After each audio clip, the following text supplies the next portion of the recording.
quite an interesting week, a week where there's been a lot happening. In the political scene, the legal battles between the president, the deputy president, the impeachment. Away from that, Kenyans are being killed left, right, and center. And in a sad mood, we do not know what is happening. Where are the police? But let me introduce our panelists today, our co-hosts. I'm your host, CEO Charles Otieno. And I'm Dr. C, the winemaker and founder of Samantha's Bridal. My name is Wanja Maina. Wanja Maina. Yes.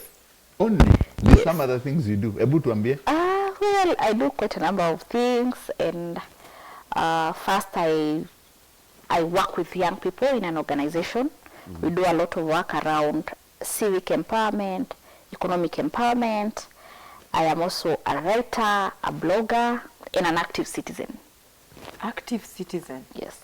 Active citizen? Yes. Active citizen means the one who really corrects the government of the state when it goes aside. Yes. And we need more Kenyans to become active. Wow. And I'm Maria Nyambane Waweru. I'm an author, Love the Original You and Marriage is a Scam. And I understand why we are like this. CEO, please start us off because we need to first clear this mood. No, it's crazy, Maria, that Kenya, I call it the killing fields. It seems the whole population of our country, people are just too angry. Guys are murdering each other. Every single day you might hear a disappearance. And long time ago, when you had a disappearance, there was always someone who you are sure that they wanted either money and they'll be recovered alive. But nowadays, when you hear someone has disappeared, be it a taxi driver, be it an MCA, a daughter or someone, just know that that person has been killed. So in last month alone, around 339 people have been killed in the killing fields. I don't know what is happening to this country. What do you guys think? Before I would give you a personal story. Okay, I would say that with the world, the world has changed, and we have embraced a lot of things that are happening in the world that have changed. We keep saying technology is changing things, but the one thing that is lacking is humanity. People have really gone away from humanity. You know, in the past, killing someone was something that would have been so heavy and big. Right now, I don't know if people don't fear the blood shedding or they don't care anymore, because we might blame it on anger and we might blame it on mental health. We also say that maybe it's like there are so many problems in the world at the moment. We get that. But I feel like the one thing that has changed and it's not there anymore is humanity. And it's in all aspects of life right now.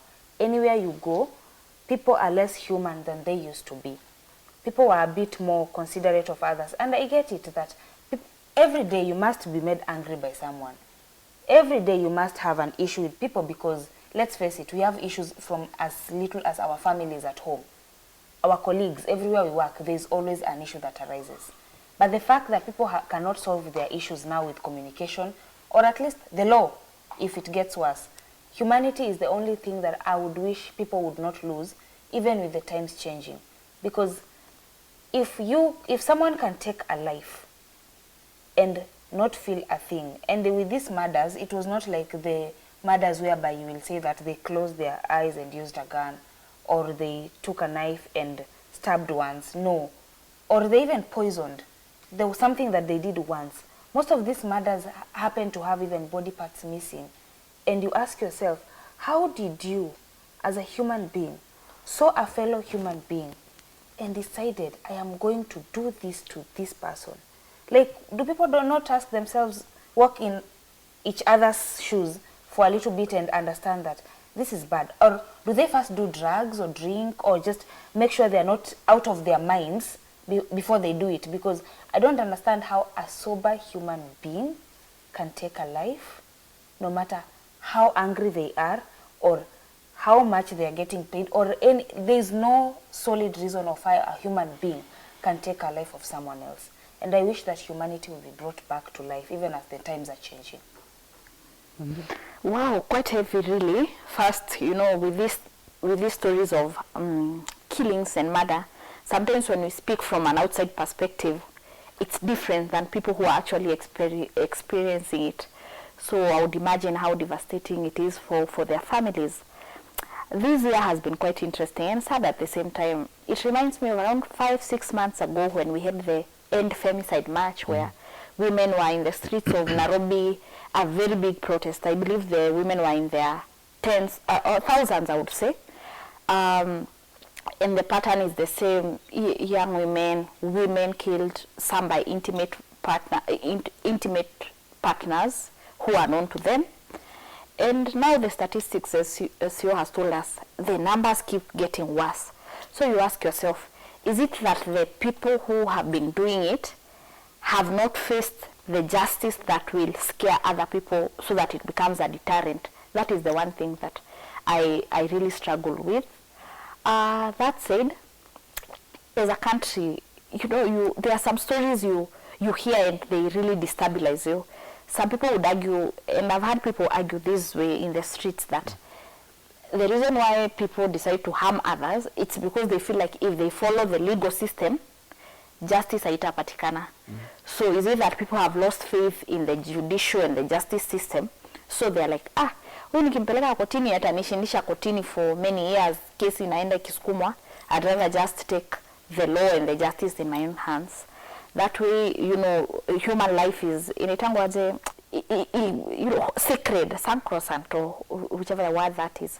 So really nothing justifies, murder, and it's unfortunate and sad, yeah. Wow. I feel the mood. Actually, me too. It's so heavy. It's so heavy. Yeah? But nothing to really justify why the murders are happening. But I think as a society, we need to sit back and recheck ourselves.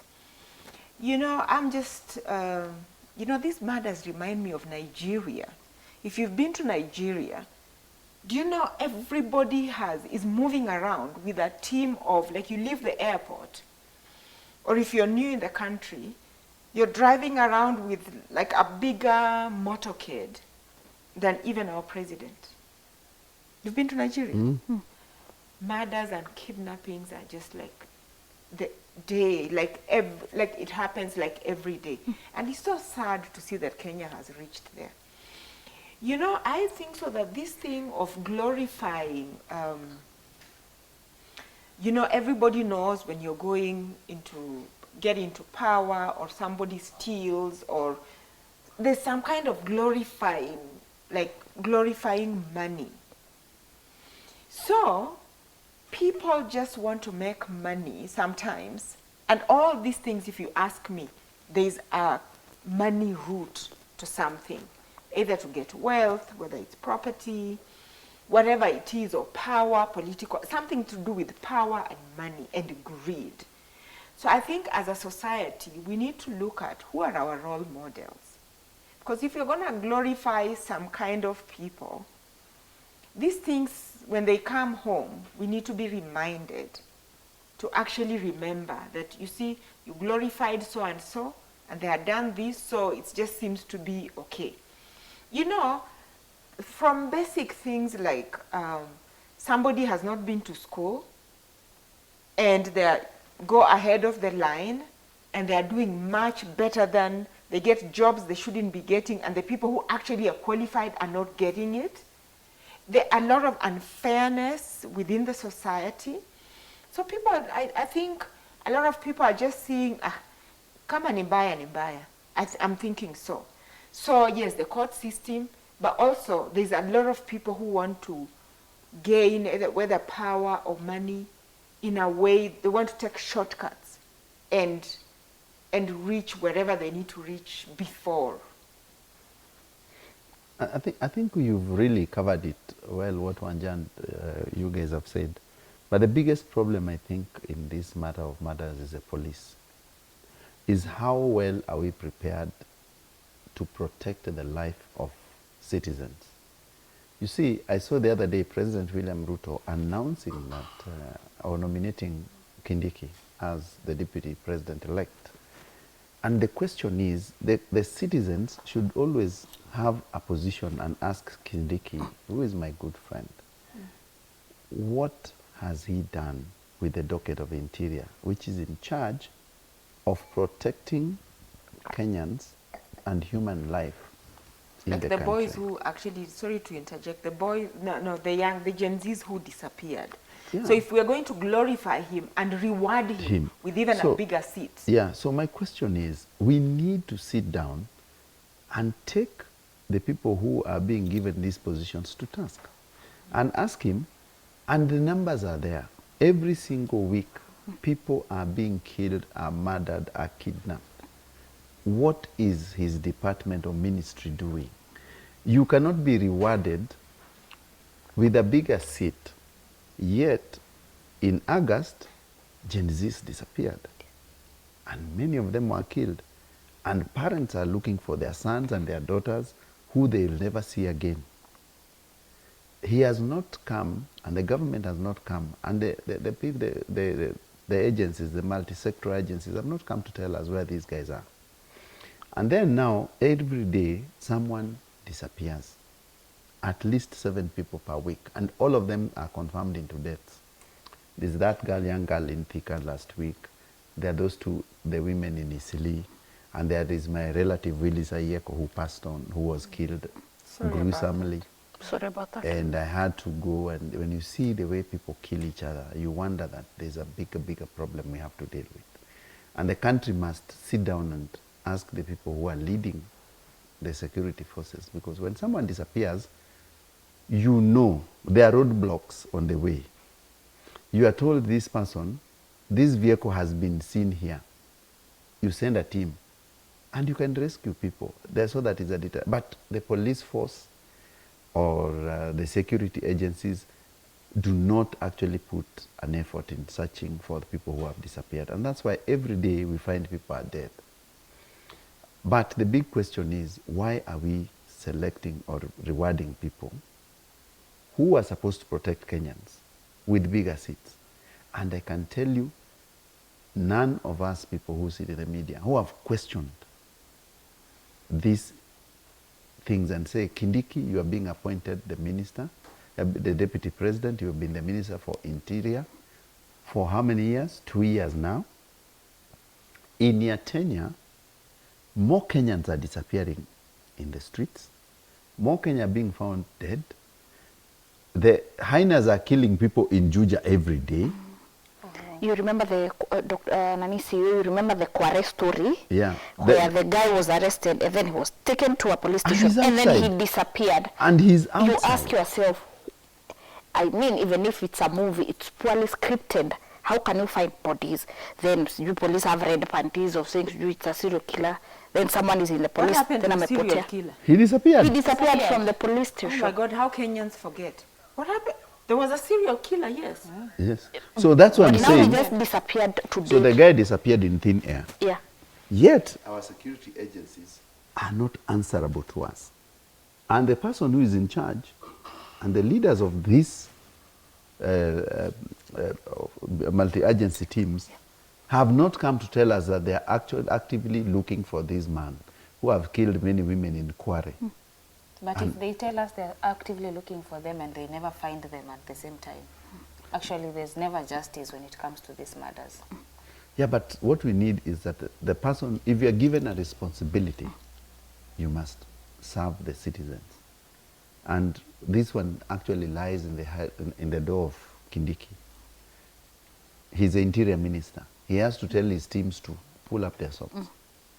You cannot, and people are rewarded when you've done something positive. We can give him the data, by the way. Last year, the killings were less as compared to this year. And they were fewer as compared to the years before. I can tell you, during Matiang'i's tenure, you would have known that something would have happened. Something got to give. Yeah. Something got to give. Matiang'i would have come. It's actually unfortunate, yeah. Yeah, so anyway, moving from deaths to births. So Elon Musk, one of my favorite people in the world, has come up with AI, robots, artificial intelligence, AI, right? Yeah. They are called birth pods. He's calling them birth pods. And his argument is that you know, for, it could be a good aid. No, let me describe. The birth pods are where you put the fertilized fetus, and now the baby can grow. Like it's a pod where the baby can grow, being fed everything, there's food within the robot, and when the baby is ready, you just open, and it comes out. You know the way you do the big reveal for the birthday? Yeah? It sounds very... Academic. not academic. It's already... You know, actually, apparently, his first 5 children were born by IVF.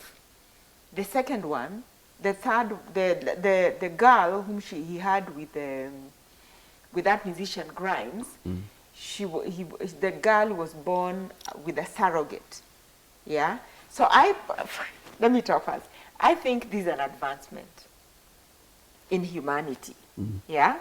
And yeah, now, you know, we're not going to be doing the baby reveals, whatever, the baby reveal. You just open the machine. Ta-da! It's a boy. Anyway, his argument is we could have 30,000 babies per month. 30,000 human babies per month. He's worried about the extinction of humanity. Yeah? I see the advantages clearly being from where I'm seated. You know, you can detect if there's a chromosome that is missing, all these deformities, you could be able to see them earlier and work on them. For treatment, genetic, we could have intervention earlier than when the child is actually born. So I see advancement in humanity, and imagine it might just be the way forward for humanity. Wanja? I think for me, really, Elon Musk is known for doing things outside of the box. From how he moved us from Twitter, the bird that we are used to X, that is black. And we have accepted. And moved on. Albeit reluctantly, but we have. And now that he has become very political, you know, he's a Republican, and Elon Musk is just that guy. For me, I think this issue of women, childbirth, pregnancy, is a very sensitive topic, because I would imagine it solves some problems, like, for example, maybe women who cannot carry a pregnancy. I'm seeing it as, and you know, in traditional African society, how women without kids who can't carry kids naturally are perceived. So I'd be more keen on the cost, because some of these scientific interventions are good, but they are very prohibitive in terms of cost. Because even IVF that we have talked about, I want to believe that a typical IVF should be in hundreds of thousands. So I'm imagining... No, not really. Because you can have pod 1, 2, 3, 4, with 4 babies growing up. Yeah. You see, it really eliminates the need of you really doing. And the thing about IVF is that when you go to some of the IVF clinics, so there is the other method where the egg is fertilized outside, outside of the body, and then it is inserted in the woman's womb. And the conditions within the woman's womb may not be good enough to bring the baby to term. And sometimes the doctors just don't know that. They're just not aware, because sometimes it's bahati nasibu. Fair enough. And it becomes very expensive. Fair enough, but I'm just saying, a typical IVF in Nairobi, not Syria. I'm talking about Nairobi. Yeah, we are looking at around how much? Hundreds of thousands. At least minimum 1 million plus. Yeah, that's why, and that's why now I'm headed to expensive, NCU. And then the line is very long. But a typical family that can afford 1 million is not, it's not your average Kenyan wa kawaida mwenye anaweza afford 1 million could get the IVF. So my biggest fear with these scientific interventions is just the cost that is prohibitive. So my point is that we hope that that intervention by Musk and future interventions around women and giving birth will be affordable, if not free, and probably be covered by Shisha. Yeah, Shisha. Shisha. I call it Shisha. That said, the issue of childbirth, really, it reminds me, it reminds me of now maybe will it have now other, like preferences? Is it a boy? Is it a girl? Those are the things that are coming to mind.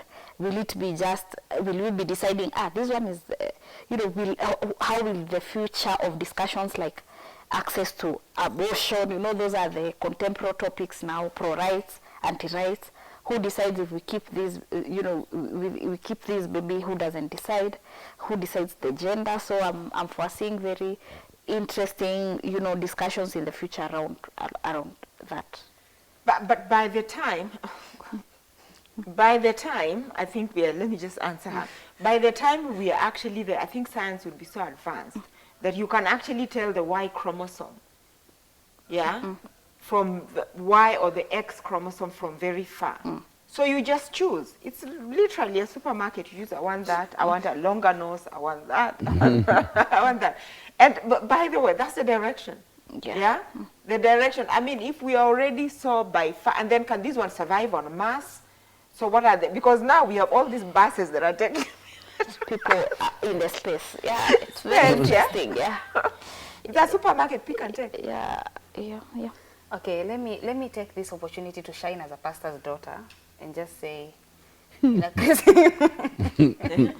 Christian way, yes, I don't think I agree with that. Because let's face it, he's scared that humanity will be extinct. Like the people are going to, and the more times are going, the more you want fewer and fewer kids. If someone is not able to have a child, IVF and maybe the technology of Elon Musk can help. But if you are able to have a child, there are reasons why you're not having that child in the first place. So even if you get yours from a pod, as it doesn't change the fact that some of us are scared because of the provision, the life you want to give them, because of the emotional attachment and emotional, like, when a child comes, it takes the whole of you, especially as a mom, it takes the whole of you to put to that child. Even if that child comes from a pod and you've identified that this is my child, that is the reason why people are not having so many babies. So but no, let me stop you right there. Not stop you, but interject right there. Yeah.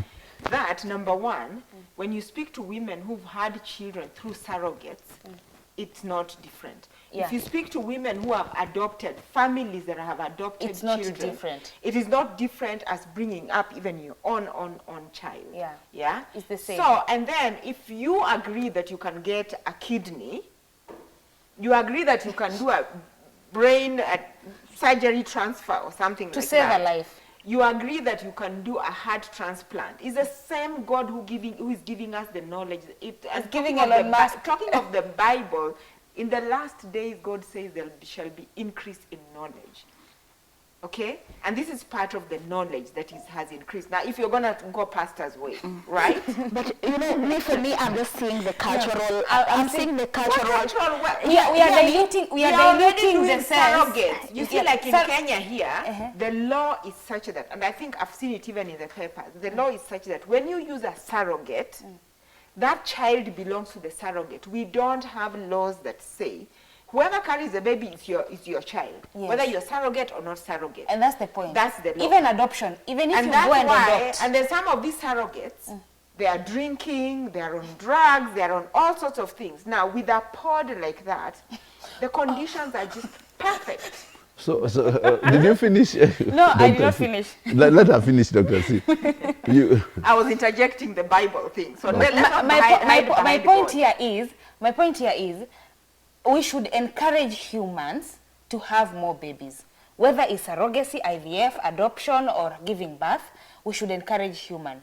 Because encouraging these pods, it's like, literally, like this guy is coming up with a way to sell to us babies because he feels, it's like saying that because clothes are being produced so less and people are not dressing as much, I'm opening a fashion line.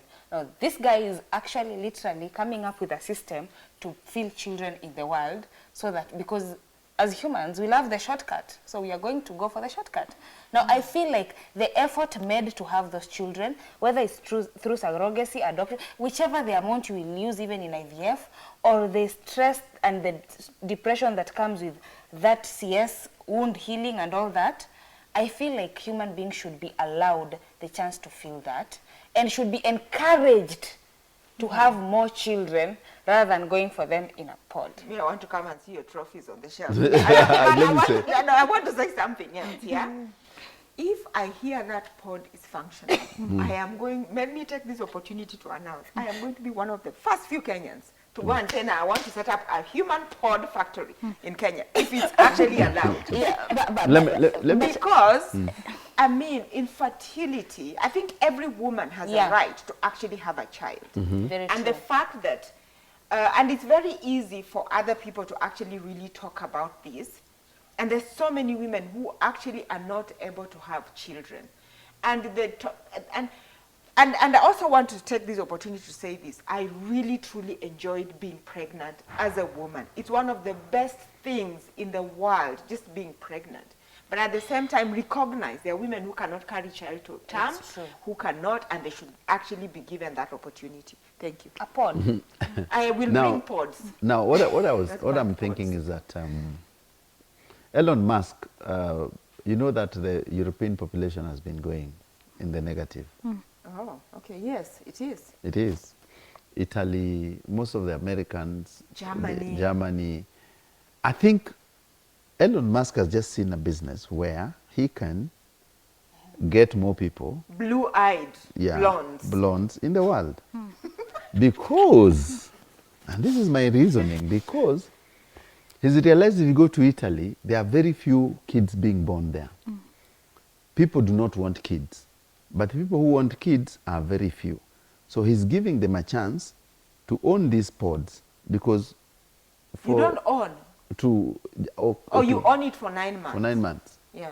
So you can put like... So he's even worked on the timeline. It should be 9 months. So what we are looking at is that, and for me, I think that one cures a big problem in Europe. Yes. But in Africa, we do not have that such major problems of negative population because our population, most of the people are young and many. But there are incidences where maybe, I believe, where very few people might need such technology to have babies. But I think even if you need that technology, you must pay for it. So for me in Africa, I think it's not a very big deal for me, but I welcome it because many people will not afford it. It's like now, many people want IVF. I can tell you, there are many women who really want kids. But that cost of IVF alone, they don't have any income to support them to do that process. And these procedures require a lot of money. And most insurances, they also don't cover that. They don't cover. And I remember Millie Thiambo, who has been very vocal about her journey with that issue of children. Millie, the bad girl, the MP. I believe she mentioned something around insurance and the issue of IVF. So it's a big issue, especially. It's a big issue. in family. No, she doesn't. No, but she doesn't have, but she's public about it. She's really pushing the IVF bill in Parliament. I don't know how far it is. Yeah. We need, so this is, it's a welcome. It's welcome. Yeah. And the long lines, let me tell you, the long lines in the gynecological clinics. And let me tell you something, guys. Elon Musk may not have market in Africa because we have children, but we are taking a short break and we'll be right back on Let's Be Real.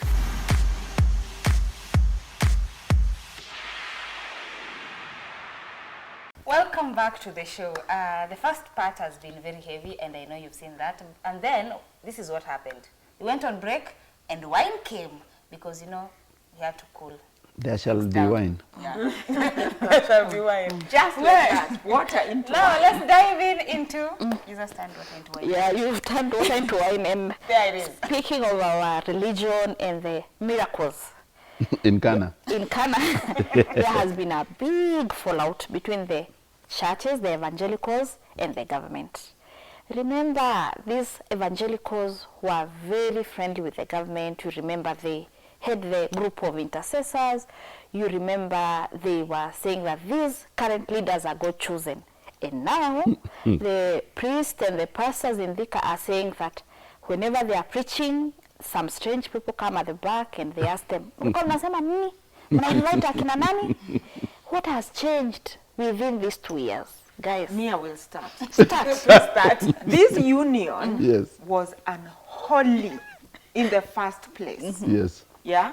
Yeah. So the war is a byproduct. It was unholy. And me, I just want to go back to history. CEO, I'm sure you know this. Do you know there was a time the Roman Catholic ruled the world and all roads led to Rome? There is a reason why, historically, I don't know why Kenyans, we think we are invincible. Historically, wars have been fought, and it was concluded there has to be separation between religion And and state. state. They must be very, very different, and they must not even be seen to be together. And especially in a place like Africa here today, I think using the church is like preying on people are going to church to get some form of relief from God in a superpower or something like that. And then it's like really misusing people. But let me go back to the church. You know, I always say this. There was a time even the government was never interested in marriages. And then they realized, oh, okay, if you can control who even marries who, you can control people. There was a time people wondered this repentance, and I think the Catholics would understand, that you're going to repent to the priest. It was just CID when the church, Roman Catholic Church, ruled the world. That was CID for the church. Even though the priest will tell you differently. I will forgive whomever you forgive, I'll bless whomever you bless. That's what they use. So the separation, wars have been fought from time immemorial to separate state and church.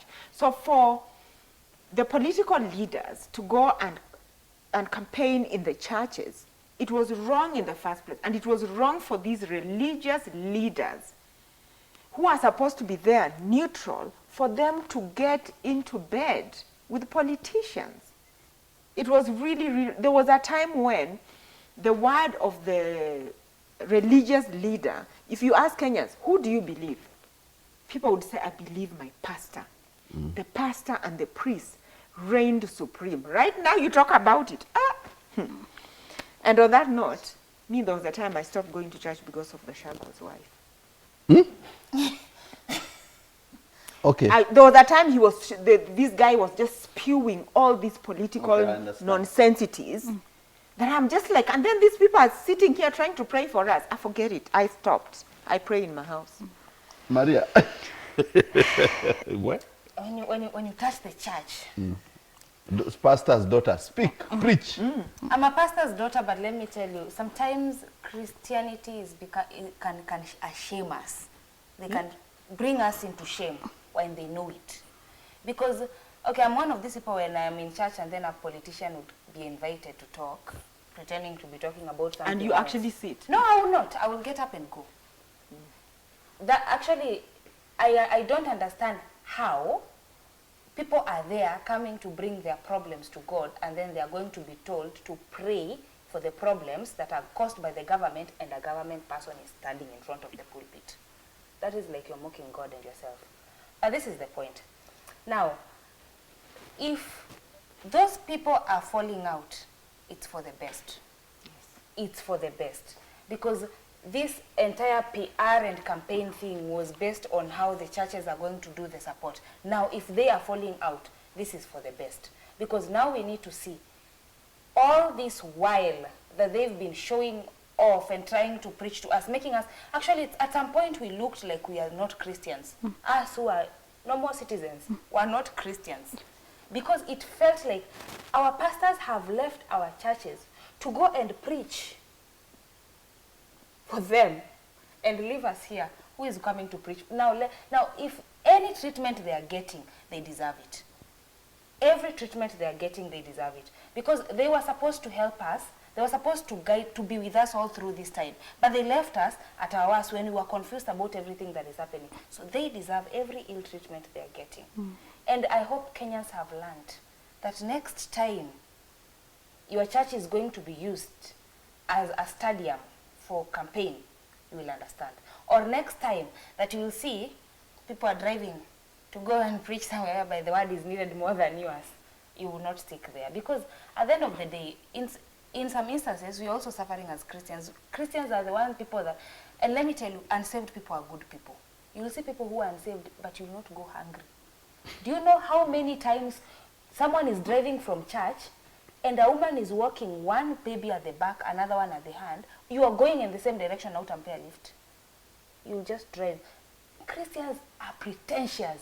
Let me tell you, the biggest gossips in this world, find out where they come from and you will see. Look at the women who talk around like the motion of the plot. It starts with prayers. Wow.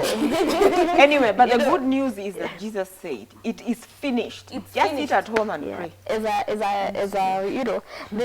As a person who has been following this unholy alliance, I think I will just speak as in the Bible, as they say, we shall know them by their fruits. The fruits that we have seen include Shakahola. Because if you look at Shakahola and what happened, unmarked grave vitu mingi zenye, they shocked the whole world. It all started with the religious organizing. We have had instances where people have decampaigned vaccines, yet we know that we're in the age of modern medicine. Why? Because the church has said. Pods, probably we had that discussion. God has said. So for me, I would say we shall know them by their fruits. Well, I believe that there are some good church leaders who edify our soul in the church. Some of the fruits that we are seeing with these leaders is that they were paid by the government. You see, politicians, in the mind of a politician, they are looking for an organized group. So if they know that your evangelical church here in Imara Daima inakuanga na masi ya katikati inakuanga na watu 500, it's so easy to pay the priest 20k, 30k, akuja waongeleshe.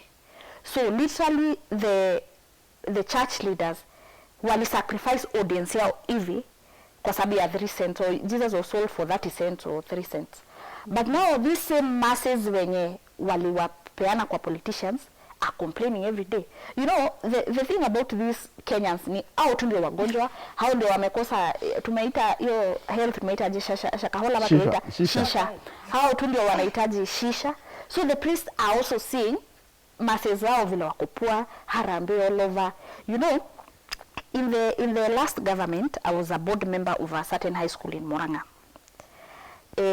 I remember we had a student who had 145 marks, and we had one with 270. And the chief told us this child has to be in this school. Whether we have our rules of cut point because we want to maintain a certain grade, the government has said 100% transition, full stop. And now here we are looking at instances where the same pastors wanalitoa mtoto mwenye hajaenda form 1. They are like, hey, my congregation is getting poorer. Watu wanalalamika. Gen Z wameanza kuingia kwa kanisa. You saw the Gen Z also pushed these pastors in their place, wanawambia usikuje you know, they were even saying deplatform the politicians from the church. So I think the church is just afraid that they lose their audience. The same people, their audience is getting poorer by the day, and they realize that they were really part of sacrificing their audience to. Before CEO you speak, there's something I want to tell you, Anja. And just do your research. Find out that the favorites of the pastors in a, and it's weird that pastors have favorites in a church.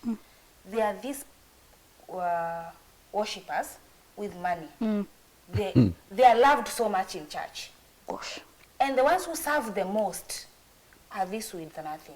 They are the ones who will clean the church, who are in praise and worship, who are teaching kids, who are all over. Those, these ones that have money. Now tell me, now a politician comes and give you more money. Hata huyu worshipper wako kama hana pesa inafikia huyo. Run! But the law of diminishing returns is now working, because now these same people who are bringing the money, they're not bringing the money. No. And the sadaka imepungua. Sadaka imepungua. Yes, sadaka imepungua. And you have lost your reputation. Sindio umesahau umepotesha reputation. That should style up, by the way. By the way, I also notice even my own sadaka, the way it has reduced. There is a certain amount that I give in church, and these days, Me, my sadaka just goes to home economics in a You know, when I heard about the WhatsApp group, the State House CEO. Yeah. I just want to remind people it's actually Samantha Wines. You know, we just said Wine wine, right? It's Samantha Wine. It's Samantha Wines. Okay. So Continue. when I looked at when President William Ruto and Rigathi Gachagua were on the campaign trail, they were a duo who believed that they were God chosen, and they had a narrative which was their church centric, and it was too religious, and people, they went to churches, they did donations, others didn't come, and then they formed a WhatsApp group for State House for intercessory. And you could remember the first thing they did is to close the bar. The State House has a bar which has been there since the early days of Sir Evelyn Baring, the governor for Nairobi and Kenya. So they closed the bar because they believed that there were a lot of demons around that state house. And anyone who was going there could only take tea because they were already people who were born again, people who want to change this country to take it to a trajectory we've not seen. And they invited the evangelical pastors who we know them. Some of them prosperity, some of them and they went and they did their prayers around the State House. They did all they could do. And some of them were put on a retainer for 200,000 shillings per month.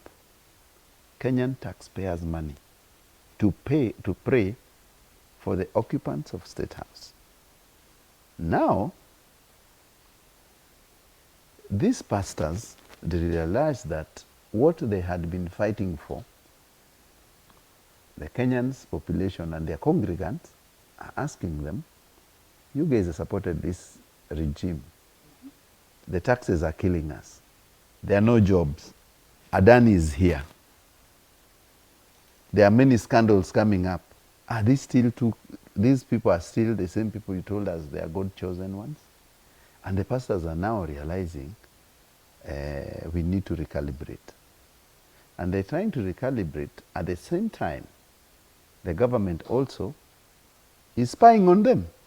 Some of them have been kicked out of WhatsApp group and they are talking out there. But my question is... We had a WhatsApp group. Yes, my question is, when you're joining this WhatsApp group as an evangelicals, what was the interest? But most churches, I know this question, sorry to interrupt, but most of these churches are prosperity churches. Yeah, at least let me, the Catholic Church is a bit more decent. These are prosperity churches. And if you're joining this WhatsApp group, maybe you'll just be wired. Everybody will just receive 100 million, 100 million, 100 million, and you don't want to be left out. It was And a lot of the, It was 200,000. per month per person. So, yeah, and some And they should come and tell us, there's one who has said, oh, me, I didn't pick the money. We challenge them. The way that one is talking, yeah. there's so much I'm saying bitterness, we need to something challenge else. them to tell us how much they've earned for 2 years. But for 2 years, they left their churches and became state pastors. No, you see, I don't think they preach every day for the state. Bado wako kwa church zao, but they're also No, like... it's not like that. It's more like these churches, these members of the church were complaining about the hardships of their lives. They were going through a lot. These are the same people who don't have school fees for their kids. How much did they get from there to come to church and pay school fees for those children who are suffering? No, it's for Because I themselves. understand, as a pastor, you know the families in your church and you know what they might be going through. But because they are selfish, they did not understand. If they took that money and came to church to help their congregants, that's different. But in this case, they were pocketing the money. Right now that the WhatsApp group imeanza to crash, that is where now we are seeing the results of their... No, that's not how it should be. In fact, I don't know why Simon said shame should come back in the society. It should be there should be shame. Because this is wrong. I want to see churches whereby they preach Christianity, they act as Christians, and they have good manners. Which reminds me, by the way, there's a church I went and my son was denied biscuits. But on that note, I remember. That's a bad church. But on that note, I just want to say, whoever was doing the strategy for whether it's Ruto, the president, whatever, whoever was doing their campaign strategy was very clever. I'm not talking about whether it was right or wrong. How they managed to actually just use this church. Yeah. That strategy and really get to the people until the way I saw Reverend Teresia talk, it's like it's something they had put their all hearts and souls and what, everything. No, and it was God people chosen actually- government. Yeah, and the people actually believe these things. Yeah, You people know, are it's actually shocking. People are It's just like they gullible. believe in miracles. shocked. That's I how am- they do. Some But miracles, anyway, fake miracles. As we end, we want to end, but remember that even the first lady, when she was the second lady, she prayed for water in Karen, and it became. Why are you doubting? That's what we are going to drink to. I just did a miracle here. Wine into water into wine. So, I think the pastors, as we end, the pastors have nothing to complain about. Yeah.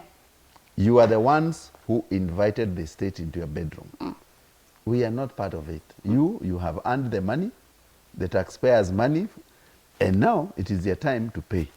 Just pay in peace. Yeah. For me, I think the church, the pastors, people should just focus on what they're good at. Because they're good at preaching, but they're not good at politics. So they started playing politics, and that's how they were outsmarted by the politicians, who are good at the politics of manipulation. So if only the religious leaders could just focus on what they're good at, they wouldn't fall into some of these traps, because they're dealing with people who are good at what they do. And for me, I would say, if you're a Christian, act like a Christian. The Bible clearly states how you should act, so that at least we cannot have complaints of the church, the one place that people go there for comfort. And for me, I say, all the business people, now it's our turn. We need to arm ourselves. At least we know that with the churches it's not working. At least now we said everybody must actively participate. So I'm calling upon all the business people to rise up and now see if it will work for us. as we end, okay. No, to actually get into leadership. Okay. Because if we are enacting these laws and then we start saying the economy is bad, shaurieni. And I would only say one last word. We shall know them by the fruits to those pastors. And it is time we are knowing you by your fruits. Cheers. Excellent, guys.